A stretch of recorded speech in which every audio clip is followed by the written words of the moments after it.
আসসালামু আলাইকুম, সবাই নিশ্চয়ই ভালো আছেন। আজকে আমি কথা বলবো আলু নিয়ে। আলু নিয়ে কিন্তু অনেক তর্ক বিতর্ক রয়েছে। আলু সম্পর্কে একটু বিস্তারিত আপনাদের জানানোর জন্য কিন্তু আজকের এই ভিডিওটি। তো সবাই মনোযোগ দিয়ে পুরো ভিডিওটি কিন্তু অবশ্যই দেখবেন। আমি চেষ্টা করব অবশ্যই আপনাদের অথেন্টিক সোর্স থেকে কিন্তু আমি আপনাদের ইনফরমেশনগুলো দিয়ে থাকি।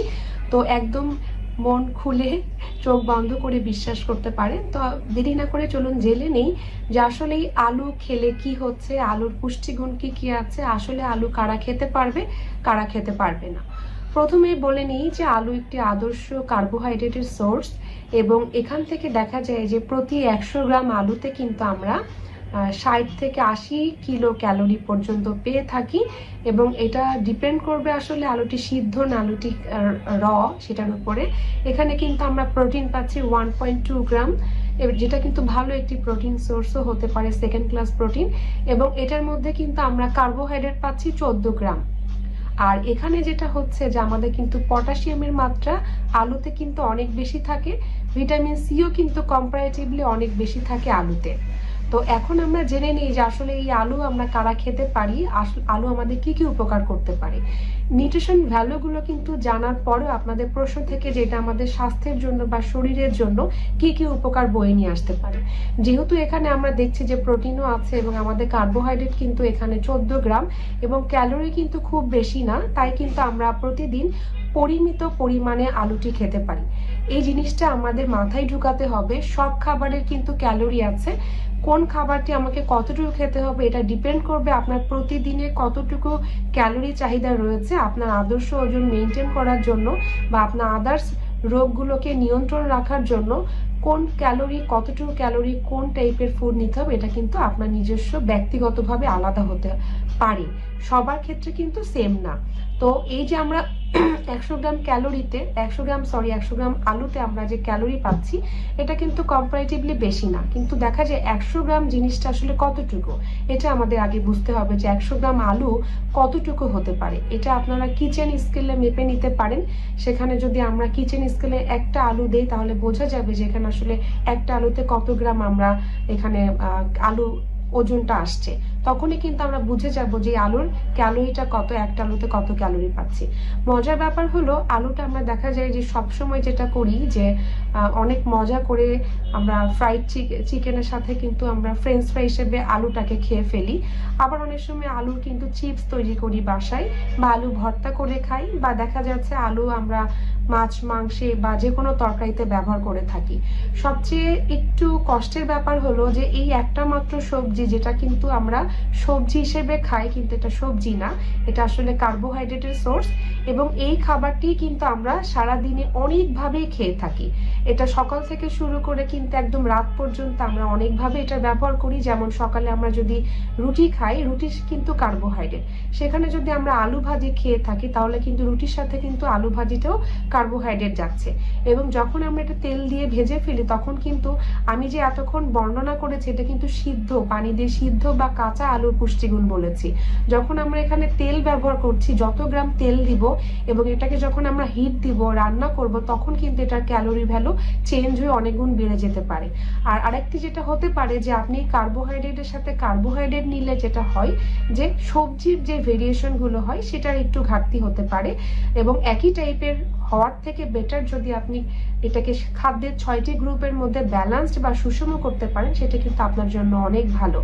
তারপর যেটা হয় যে আমরা হয়তো বাচ্চাদেরকে ফ্রেঞ্চ ফ্রাই দিচ্ছি, যে আলুটা কিন্তু আমরা সিদ্ধ করে খাওয়াচ্ছি না, আমরা কি করছি তেলে ভেজে খাওয়াচ্ছি।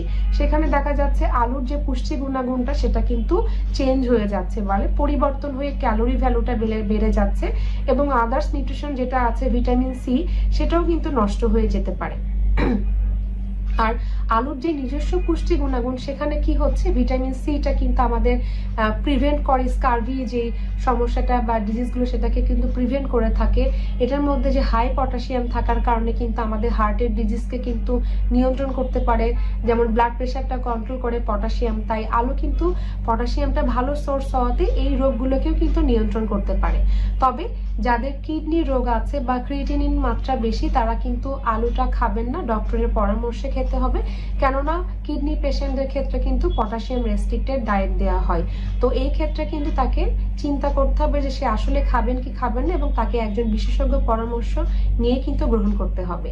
এরপরে আসি যে আলু, আমরা এই যে বললাম যে খেতে পারবে কারা কারা খেতে পারবে না, আলু কিন্তু খেতে পারবে না কিডনি রোগীরাই বিশেষ করে। তবে তারা যদি একটা পরিমিত মেজার করে খেতে চায় সেক্ষেত্রে একজন বিশেষজ্ঞের পরামর্শ দরকার। আর মূলত একজন সুস্থ মানুষ কিন্তু আলু খেতে পারেন, যারা বাচ্চা থেকে শুরু করে বয়স্করা। তবে একটু অ্যাড করি, যাদের ডায়াবেটিস রয়েছে তাদের ক্ষেত্রে কিন্তু আলুর গ্লাইসেমিক ইন্ডেক্সটা কম্পারেটিভলি একটু বেশি থাকে, এবং এটাতে ফাইবার আছে। তার মানে এই না যে অনেক বেশি ফাইবার আছে, এখানে 2 গ্রাম ফাইবার থাকে 100 গ্রামে। তো দেখা যায় যে অনেক সময় হয় কি ডায়াবেটিক পেশেন্টদেরকে যেমন আলু যদি রুটির সাথে আলু ভাজি খেয়ে ফেলে তখন কিন্তু তার ব্লাড সুগারটা রেইজ করতে পারে। তো আলু আমরা খাবো, তবে এটাকে আমাদের বুঝে খেতে হবে কতটুকু প্রতিদিন কার জন্য প্রয়োজন রয়েছে, কোন ভাবে আমরা আলু খেতে পারি, এবং আসলে দিনে আমরা কোন সময় আলুটা ব্যবহার করতে পারি বা কতবার ব্যবহার করতে পারি, এটারও কিন্তু আমাদের সঠিক ধারণা নিতে হবে। আর তাছাড়া যারা সুস্থ মানুষ বা বাচ্চারা রয়েছে, টিনেজার রয়েছে, তাদের জন্য কিন্তু আলু খুবই ভালো। তবে অবশ্যই আলু আমরা কোন প্রসেসে খাবো সেটা কিন্তু আমাদের বারবার ফোকাস করতে হবে, যে একটা হেলদি খাবার কিন্তু আনহেলদি হতে পারে আমাদের শুধুমাত্র প্রসেসের কারণে। যখন আমরা এখানে তেল ব্যবহার করছি, স্বাভাবিকভাবে কিন্তু তেলের একটা ক্যালোরি রয়েছে। প্রতি গ্রাম তেলে কিন্তু আমরা 9 কিলো ক্যালোরি পেয়ে থাকি। এখন যদি আপনি 50 গ্রাম তেল ব্যবহার করেন, সেখানে কিন্তু আপনার 9 দিয়ে গুণ করে যা ক্যালোরি হবে সেই ক্যালোরি কিন্তু বাড়তি যোগ হয়ে যাবে।